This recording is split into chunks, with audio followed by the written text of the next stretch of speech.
आदाब दोस्तों, मैं आपके साथ जफर सिद्दीकी। आप देख रहे हैं नेशन ट्रूथ। दोस्तों, जिस तरीके से मुंबई में अभी चुनाव हुए, महाराष्ट्र में जो चुनाव हुए बीएमसी के चुनाव हो तो गए, जितनी खुशियां बनाई गई वो सब ठीक है, लेकिन अब पेच जो फंस गया है वो फंस गया है कि आखिर मेयर किसका बनेगा। मेयर को लेकर लगातार जो है अब शिंदे और अमित शाह, बीजेपी पूरी जो है वो आमने सामने है। बीजेपी ये चाहती है कि मेयर हमारा हो और शिंदे ये चाहते हैं कि मेयर हमारा हो। मेयर की लड़ाई किस तरीके से पूरी होने वाली है, कैसे खत्म होगी और आखिर मेयर कौन बनेगा। यानी कि बीजेपी ने कहीं ना कहीं जो है सत्ता में जीत तो हासिल की, मतलब यह है कि सबसे बड़ी पार्टी जो है वो बीएमसी में बनी बीजेपी, यानी कि सबसे ज्यादा सीटें लाने वाली पार्टी बनी। लेकिन उसके बावजूद भी उनके सामने ये बड़ी चुनौती है कि शिंदे अब सीधा आंख दिखा रहे हैं और ये सोच रहे हैं कि इस बार बीएमसी में चुनाव बहरहाल किसी भी तरीके से हुआ हो, लेकिन मेयर हमारा बनेगा। मेयर को लेकर लगातार जो है वो नींदें उड़ रही है भाजपाइयों की, और भाजपा जहां अपने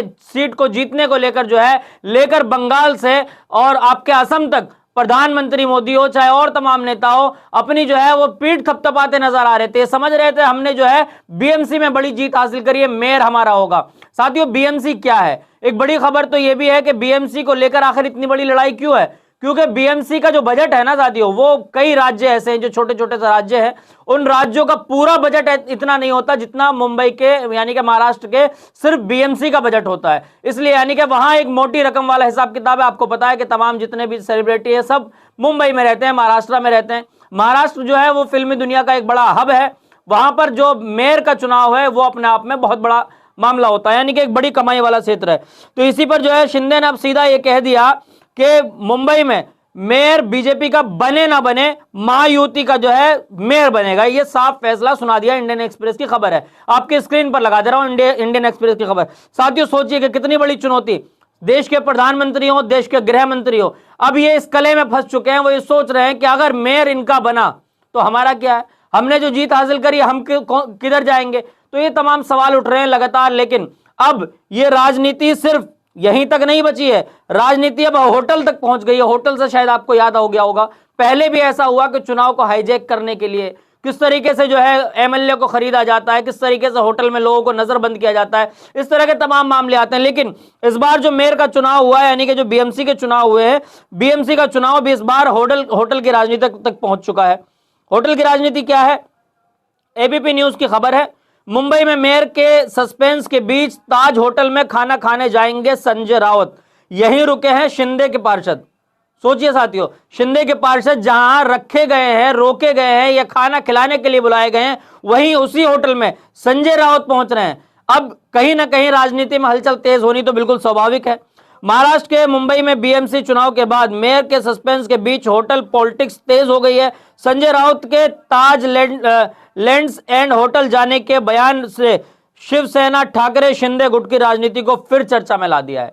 साथियों, ये वहां पर चर्चा इस वजह से भी है क्योंकि प्रधानमंत्री मोदी जिस तरीके से ये कहते हैं कि हमारा सिक्का, हमारा जादुई आंकड़ा, लेकिन अगर शिंदे अपना वहां से हाथ खींच लेते हैं, क्योंकि अगर बीजेपी के द्वारा ये प्रेशर बनाया जाएगा, ये कहा जाएगा कि नहीं मेयर हमारा बनेगा, तो वहां पर शिंदे कहीं ना कहीं पीछे अपना कदम हटाएंगे। और हाँ, शिंदे ने अगर अपना कदम पीछे हटाया तो जो जादुई आंकड़ा है 118 का, वो आंकड़ा कहीं ना कहीं जो है वो बीजेपी नहीं तय कर पाएगी। और शिंदे अगर इस तरफ आ जाते हैं, यानी कि जो दूसरे ठाकरे का जो ग्रुप है, अगर उनके साथ आ जाते हैं, उसके बाद एमआईएम है, कांग्रेस, इन तमाम लोगों के साथ अगर गठबंधन करके वो वहां पर चाहते हैं कि अपना मेयर बनाना, तो शायद ये आंकड़ा भी जो है सीधा सीधा 118 तक पहुंचता है। तो इससे सब, लेकिन एक बड़ी खबर यह भी है कि शिंदे जो है वो किसी भी तरीके से ये अपना जो एनडीए का जो साथ है वो नहीं छोड़ेंगे। क्यों?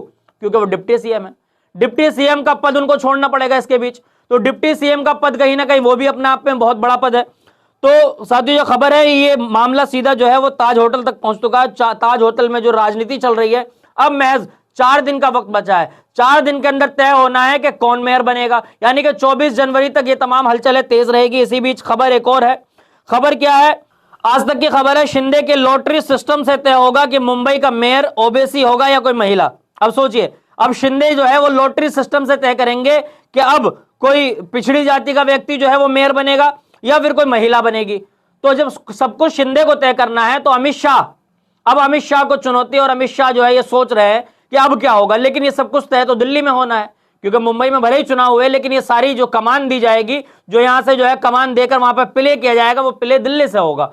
अब दिल्ली में बैठे अमित शाह और तमाम बीजेपी में हलचलें तेज हो चुकी है कि किसी महिला को बनाने की बात चल रही है या फिर किसी ओबीसी समाज के व्यक्ति को। तो ओबीसी समाज का व्यक्ति या महिला का तय अगर शिंदे करेंगे तो फिर ये जो भाजपाई हैं इनका क्या होगा। भाजपाई जो ठीकरे फोड़ रहे हैं बंगाल के अंदर जाकर, असम के अंदर जाकर कि भाई हमारी सरकारें जो है हर जगह बन रही है, बिहार में हमने अपनी सरकार बना ली, एनडीए के तहत जो है बीएमसी के चुनाव में हमारे मेयर बनेंगे, तो आप किस तरीके से मुंह दिखाएंगे, ये बहुत बड़ा सवाल है। तो साथियों खबर यही मैं बता रहा था आपको, शिंदे की लॉटरी सिस्टम से तय होगा कि मुंबई का मेयर ओबीसी होगा या कोई महिला बनेगी।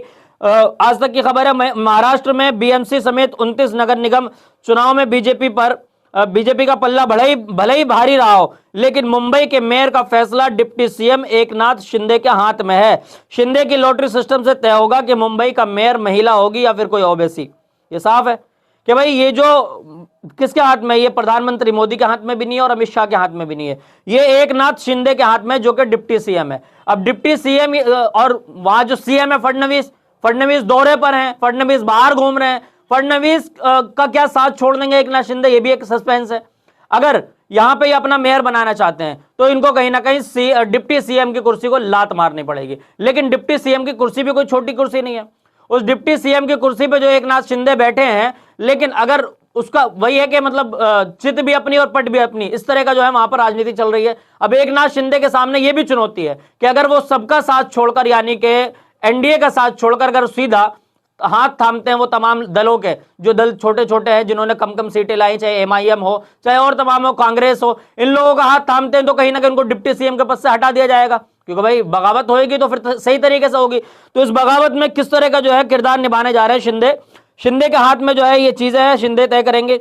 अब एक TV9 की खबर हमारे पास पहुंची है। TV9 की खबर क्या है कि महाराष्ट्र में लॉटरी सिस्टम से तय होगा मेयर, जानिए क्या है प्रक्रिया, कितने दिन लगेंगे, बीजेपी शिवसेना में क्यों फंसा पेच।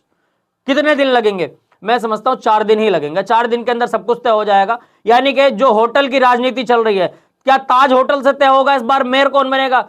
क्या मुंबई का इतिहास में ताज होटल का एक बड़ा नाम है, क्योंकि ताज होटल में ये तमाम लोग जाकर वहां पर जब वहां पर जो ताज होटल में जो लोग पहुंचे हैं, जिसके बाद वहां पर संजय राउत खुद पहुंचे हैं लंच करने के लिए, खाना खाने के लिए, तो संजय राउत ने बाहर निकल के ये कहा, संजय राउत कह रहे हैं कि भाई इनको तो जेल की तरह, मतलब इनको अरेस्ट किया जा रहा है। कहीं ना कहीं इस तरह का इल्जाम लगाया उन्होंने कि एकनाथ शिंदे जो है इनको जेल में लाकर बंद कर रहे हैं होटल के नाम पर। यानी कि ये लग रहा है कि उनको, शिंदे को ये लग रहा है कि ऐसा ना हो कि हमारे जो जीते हुए लोग हैं ये दूसरी पार्टी के साथ चले जाए, क्योंकि ऐसा पहले भी हुआ है। मानी कि महाराष्ट्र के अंदर ये पुराना इतिहास रहा है कि वहां पर खरीदो फरोख्त जो है, यानी कि खरीदारी और बेचने का काम जो है इंसानों का, व्यक्तिगत का, इतना आसान है जितना और राज्यों में नहीं है। तो साथियों मैं खबर बता रहा था TV9 की खबर यह है कि महाराष्ट्र की लॉटरी सिस्टम से तय होगा मेयर, जानिए क्या है प्रक्रिया, कितने दिन लगेंगे, बीजेपी शिवसेना में क्यों फंसा पेच। मुंबई के नए मेयर को लेकर कवायद जारी है। बीजेपी और शिंदे की शिवसेना के बीच राजनीतिक बातचीत के अलावा कई तरह की कानूनी प्रक्रिया भी है, जिनके बाद यह तय होगा कि मुंबई के अगले मेयर कब मिलेंगे। मेयर के चुनाव को लेकर लॉटरी प्रोसेस का इस्तेमाल किया जाएगा। उद्धव ठाकरे के रुख पर भी सभी की नजरें होंगी। उद्धव ठाकरे जो शिवसेना के मुखिया हैं, उद्धव ठाकरे पर भी बिल्कुल नजर रहनी है कि भाई उद्धव ठाकरे जो है कहीं उनके साथ जो एकनाथ शिंदे ना चले जाए, कहीं उनके संजय रावत के साथ ना चले जाएं, कहीं जो दूसरे और जो लोग हैं इंडिया गठबंधन के जो लोग थे, कहीं उनके साथ जो है ये हाथ ना मिला ले। अगर ये हाथ मिलाते हैं तो बीजेपी हाथ मलकर रह जाएगी, यानी कि वहां पर अपना मेयर नहीं बना पाएगी। और अगर इस बार बीजेपी वहां पर अपना मेयर नहीं बनाएगी तो विधानसभा चुनाव में इनकी वो मतलब फजीहत होगी जो बिहार के अंदर हुई है, वो फजीहत होगी जो हमने आपको दिखाया कि बंगाल के अंदर किस तरीके से इनके नेताओं को जान बचानी मुश्किल है। इनके नेता जो है डस्टबिन के पास जाकर बैठ जाते हैं, पुलिस थाने में जमीन पर बैठ जाते हैं, गिड़गिड़ाते हैं कि मुझे बचा लो।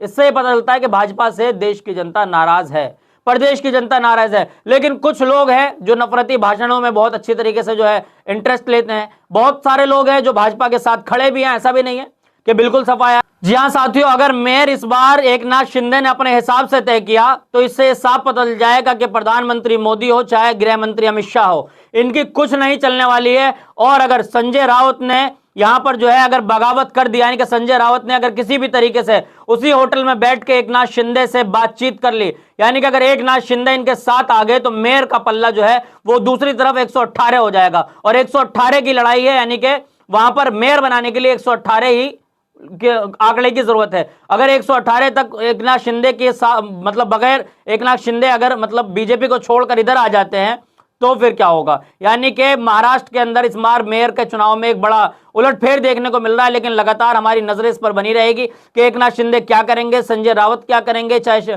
क्या नाम है आपके ठाकरे जी क्या करेंगे। इन तमाम लोगों पर लगातार हमारी नजरें हैं। फडणवीस तो इस बार दौरे पर है, फडणवीस जी जो वहां के सीएम है वो सीधा दौरे पर है, लेकिन प्रधानमंत्री मोदी और अमित शाह इन तमाम लोगों के बीच क्या बातचीत चलती है, किस तरीके से जो है इस बार ऊंट किस करवट बैठेगा, ये 4 दिन में सब कुछ तय होगा। आप तमाम वीडियो को देखकर क्या कुछ सोचते हैं कमेंट में अपनी राय जरूर दें, क्योंकि आपका चैनल सिर्फ एक खबर ही नहीं दिखाता बल्कि देश की उन जनता को उजागर भी करता है, उन जनता को जगाता भी है जो देश की जनता सोई हुई है। कहीं ना कहीं उन तक सही खबरें पहुंचाने का काम नेशन ट्रुथ का है। आपसे एक रिक्वेस्ट है, आपने अभी तक हमारा चैनल को सब्सक्राइब नहीं किया तो चैनल को सब्सक्राइब कर लें, बेल आइकन बटन को जरूर दबाएं ताकि सबसे पहली वीडियो आपको मिल सके। फिर मिलूंगा किसी वीडियो के साथ, देखते रहिए नेशन ट्रुथ।